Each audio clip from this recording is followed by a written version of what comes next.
All right, mister, what do you... Forbidden songs of the 80s. Do you remember that black and white sticker that read, Parental Advisory, explicit content? For adults, it was a warning of danger, but for us, it was an irresistible magnet.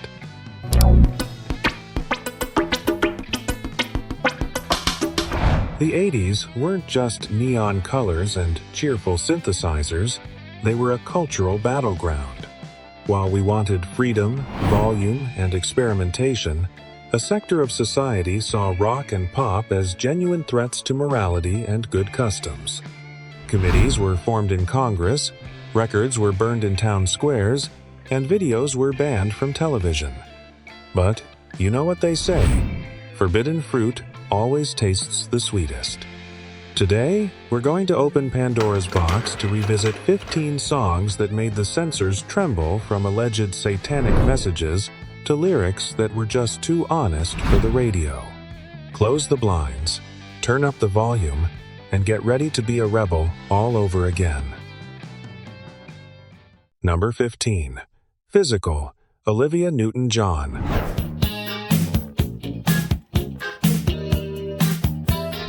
That gym beat and whispering voice showed us the sweet Sandy from Greece turned into a sexual predator. The lyrics were so suggestive for 1981 that it was banned in South Africa and on several radio stations in Utah for being considered auditory pornography.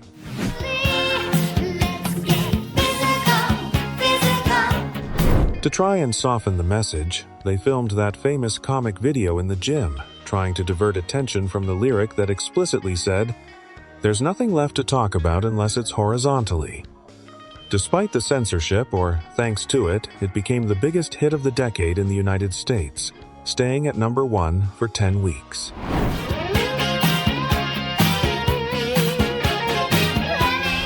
The final guitar solo, fast and energetic, closes the perfect song to sweat to, while exercising, of course. It was the ultimate proof that the good girl had gone bad, and the world loved seeing that transformation. But if you thought this was scandalous, what's coming next involves the Vatican. Number 14. Like a Prayer, Madonna.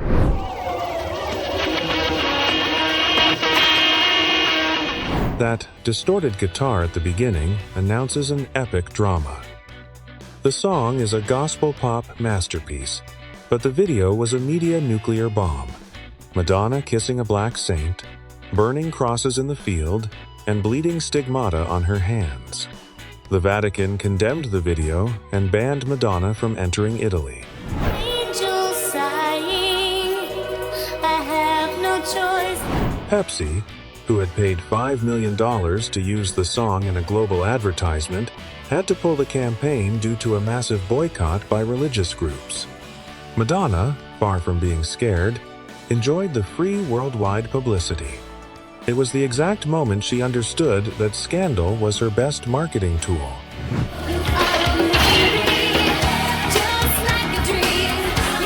The final chorus, with that church-like explosion of voices, is so powerful it makes you forget the controversy and just feel the music. Madonna won the battle. She was excommunicated by the church but adored by the entire world. And speaking of offenses and forbidden words, Dire Straits had their own problem with language. Number 13. Money for Nothing, Dire Straits.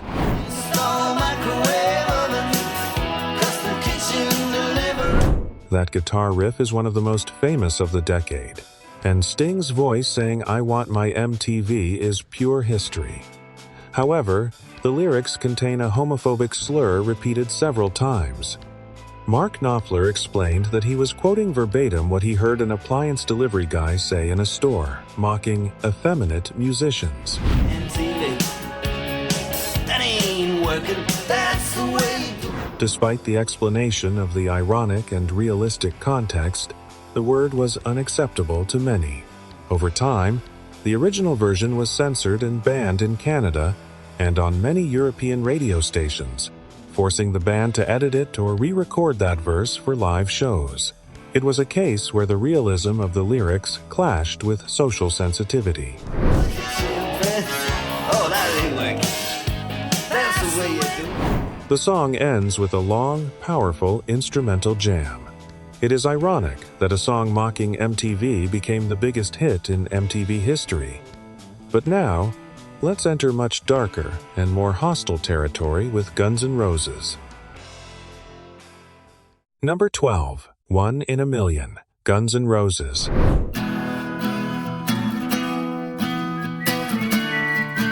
That acoustic guitar is deceiving. It sounds like a quiet road ballad. But when Axl Rose starts singing, the lyrics turn into a direct attack with very graphic, racist, and homophobic slurs. This song almost destroyed the band from the inside. Slash, whose mother was black, felt deeply hurt and embarrassed to have to play it.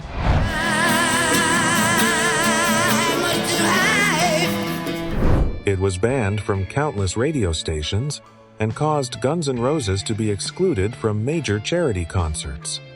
Axl defended himself, saying he was speaking from the perspective of a scared small-town boy in the big city. But the brutality of the words crossed a line that not even the most rebellious rock usually crossed.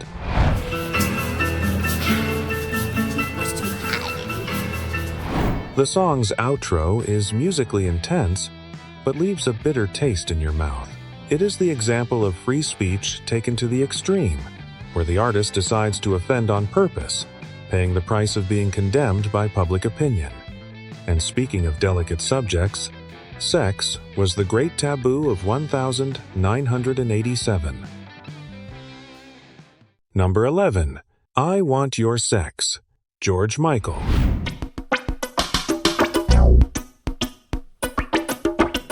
That funk rhythm was contagious, but the title said it all. In 1987, with the AIDS crisis terrifying the world, George Michael wanted to make a song about monogamy and safe desire within a couple.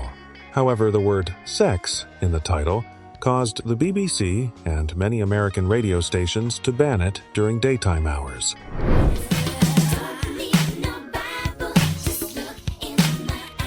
George had to record a PSA at the start of the video, explaining that he wasn't promoting promiscuity. It was an absurd battle where prudishness prevented people from seeing that the message was positive. Seeing George writing the word explore in lipstick on his girlfriend's body was too much for the sensibilities of the era.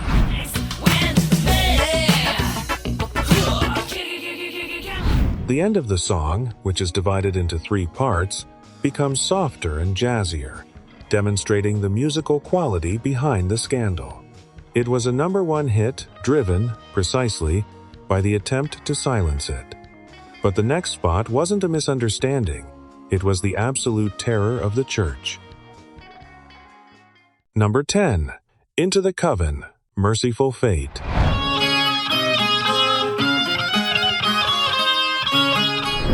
That soft acoustic intro was a trap.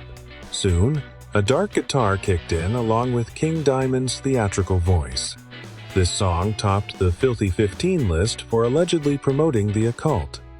In the midst of the Satanic Panic of the 80s, listening to this was almost an act of heresy that could get you a beating.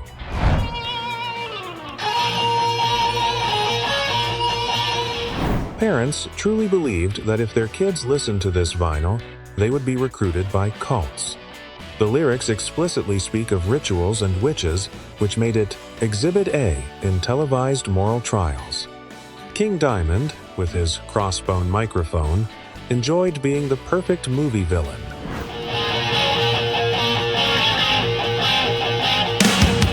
The tempo changes, and virtuoso solos proved that, behind the fear, there were exceptional musicians.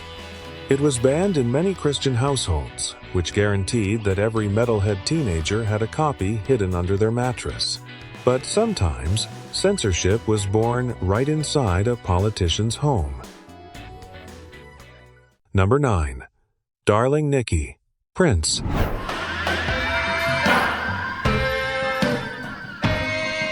At first, it seems like just another rock track, but the lyrics tell the story of a girl in a hotel lobby with a magazine. When Tipper Gore, the wife of Senator Al Gore, heard her 11-year-old daughter singing the explicit reference to masturbation, all hell broke loose. This song, and no other, was the straw that broke the camel's back and gave birth to the Parental Advisory label. She said, how'd you like to waste some time? Prince didn't release it as a single, but its impact was seismic.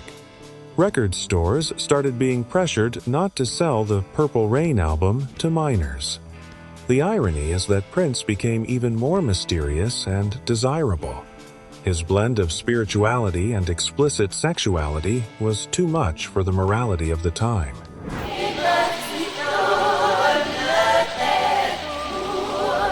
The end of the song features a message recorded backward backmasking that many claimed was satanic, though it was actually a Christian message. That duality drove censors crazy. They didn't know which angle to attack him from. But speaking of institutions under attack, Pink Floyd went after the education system. Number 8. Another Brick in the Wall, Part 2. Pink Floyd.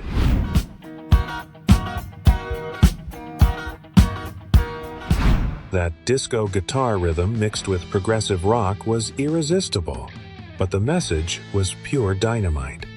We don't need no education. The South African government officially banned the song in 1980 because black students used it as an anthem to protest apartheid and the inferior education they received.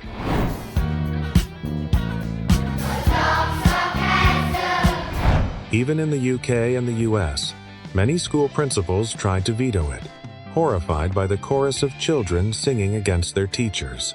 Seeing the kids in the video marching toward a meat grinder was such a potent and grotesque image that many TV channels refused to air it during children's viewing hours.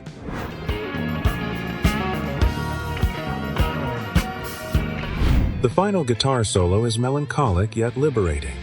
Pink Floyd achieved what few could, a rock song becoming a genuine threat to the established order of various governments. But let's go back to the personal, to an urban legend about death. Number 7. In the Air Tonight, Phil Collins.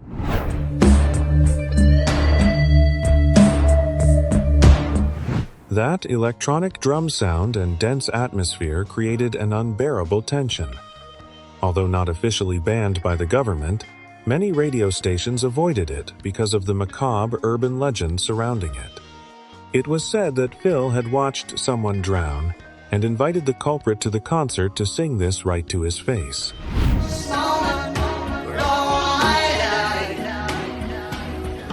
That story, although false, gave the song a cursed or forbidden aura in social circles. The lyrics, full of resentment and coldness over his divorce, scared those looking for light pop. It was a glimpse into the abyss of a bitter breakup, so raw it felt almost voyeuristic to listen to.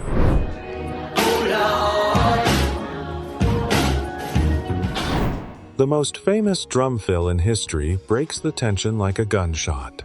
It is the moment of releasing the anger. That mix of fear and fascination kept it right on the edge of acceptable. But if we're talking about political misunderstandings, Bruce Springsteen takes the grand prize. Number 6. Born in the USA, Bruce Springsteen.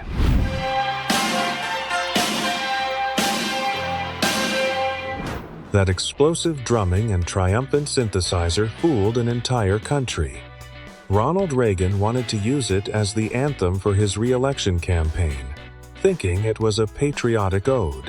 When Bruce refused and explained that the song was a fierce critique of the miserable treatment Vietnam veterans received, the conservative right turned their backs on him.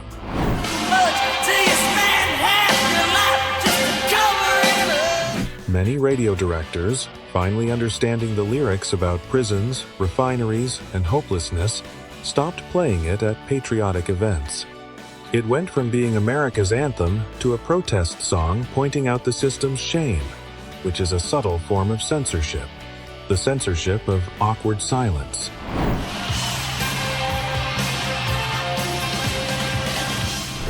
The ending, with Bruce shouting almost in pain as the music fades, makes it clear there is no celebration, only survival.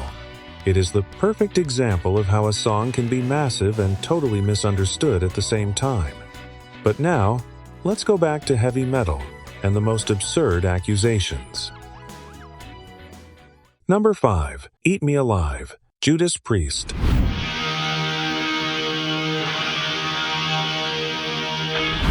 That razor-sharp guitar riff introduced us to the purest heavy metal. However, this song had the honor of being number 3 on the list of songs most hated by the Parents Committee.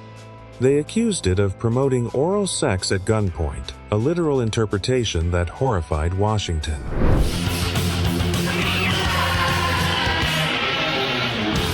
Rob Halford, the vocalist, always maintained it was a song with dark humor and exaggeration, typical of the genre, and shouldn't be taken seriously.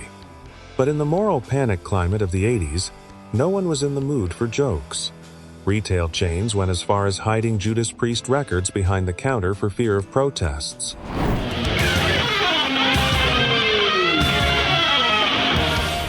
The frantic guitar solo in the middle seemed to fuel the mass hysteria. It's funny how a song that aimed to be a metallic fantasy ended up being debated by men in suits and ties in the government. But if we're talking about debates in the Senate, no one did it better than Dee Snider. Number 4. We're Not Gonna Take It, Twisted Sister.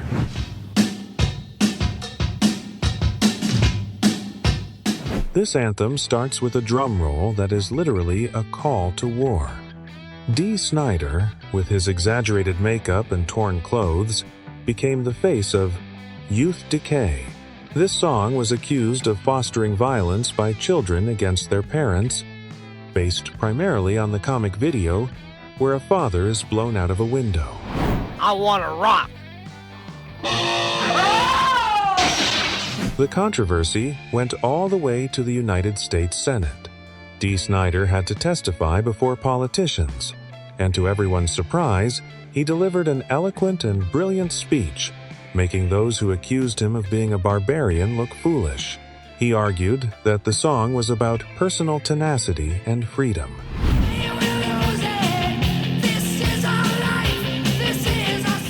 The chorus is so catchy it became a universal shout of protest. By trying to ban it, the censors gifted the band the greatest marketing campaign in history. But if we're talking about gender confusion and fear of the different, the next spot caused short circuits. Number 3. You Spin Me Round Like a Record, Dead or Alive.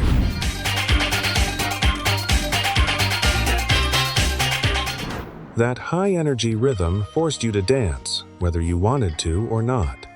But when people saw the video, it caused a cultural shock.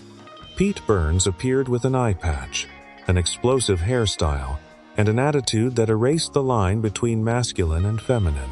It wasn't banned for the lyrics, but for the threat to traditional masculinity.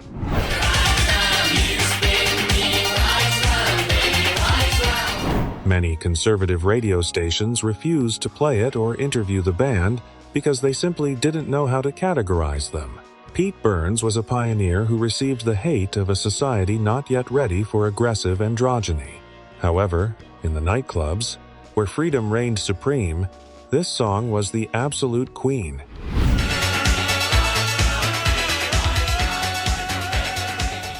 The spinning sound effects and deep vocals created a hypnotic atmosphere. Despite the initial rejection from the more puritanical media, the power of the dance floor prevailed. It was a triumph of style over prejudice. But speaking of strong women who scared television, Pat Benatar was a warrior. Number 2. Love is a Battlefield, Pat Benatar.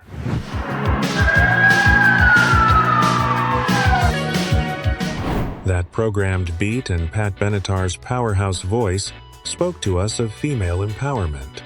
However, what caused the stir wasn't so much the lyrics, but the music video. In an era where MTV was the law, seeing a young girl running away from home to fall into a world that suggested prostitution and street dancing was too much for certain sectors.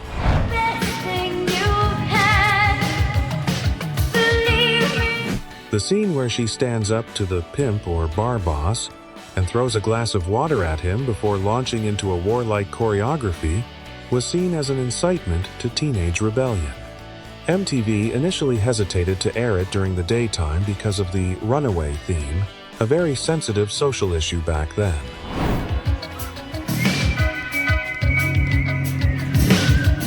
The ending, with the bus driving off toward the horizon, symbolized a freedom that terrified protective parents. Pat Benatar transformed a pop song into an anthem of independence that made people uncomfortable because it showed a reality many preferred to ignore. And we arrive at number 1, the song that was taken to court for murder. Number 1, Suicide Solution, Ozzy Osbourne.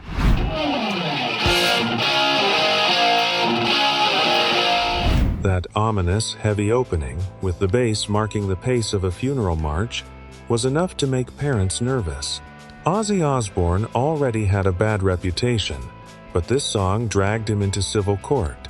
It was accused of inciting a teenager to take his own life, turning Ozzy into public enemy number 1 for conservative families.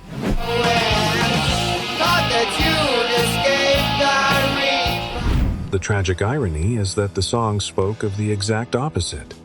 Ozzy wrote it as a warning about the dangers of alcoholism following the death of his friend Bon Scott from AC/DC. The word solution in the title referred to a chemical mixture, a liquid solution, not a solution to life's problems, a linguistic misunderstanding that cost millions.